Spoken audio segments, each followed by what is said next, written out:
మీరెప్పుడైనా ఈ విధంగా కొత్తిమీర టమాటా పచ్చడి చేశారా?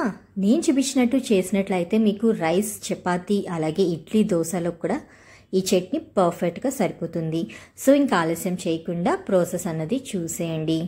సో ముందుగా అయితే కడాయిలో ఆయిల్ వేసుకోవాలి. ఆయిల్ హీట్ ఎక్కిన తర్వాత అందులో నట్స్ వేయించుకోవాలి. గ్రౌండ్ నట్స్ కొంచెం వేగిన తర్వాత అందులో జీలకర్ర, ధనియాలు, శనగపప్పు అలాగే పచ్చిమిర్చి వేసుకొని వేపుకోవాలి. ఇది వేగిన తర్వాత మిక్సీ జార్లోకి తీసుకోండి. అదే కడాయిలో కొంచెం ఆయిల్ వేసి ముందుగా టమాటాలు వేయాలి. టమాటాలు కొంచెం మగ్గిన తర్వాత మీరు అందులో కొత్తిమీర వేసుకోవాలి. ఇప్పుడు స్టవ్ ఆఫ్ చేసుకొని మనం ముందుగా వేరుశనగకాయ పిక్కలు ఇవన్నీ వేపుకున్నాం కదా, అది పేస్ట్ చేసుకోవాలి. ఉప్పు అలాగే చింతపండు వేసుకొని మనం పేస్ట్ చేసుకున్నాక ఇప్పుడు కొత్తిమీర అలాగే టమాటా వేసుకొని మిక్సీ జార్లో వేసుకోవాలి.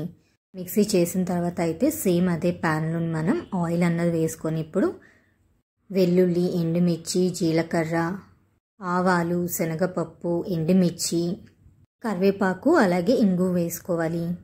ఈ పప్పు ఫ్రై అయిన తర్వాత స్టవ్ ఆఫ్ చేసుకొని ముందుగా మనం చట్నీ అన్నది చేసుకున్నాం కదా, ఆ చట్నీ ఇందులో వేసుకోవాలి. సో కలిపినట్లయితే సరిపోతుంది.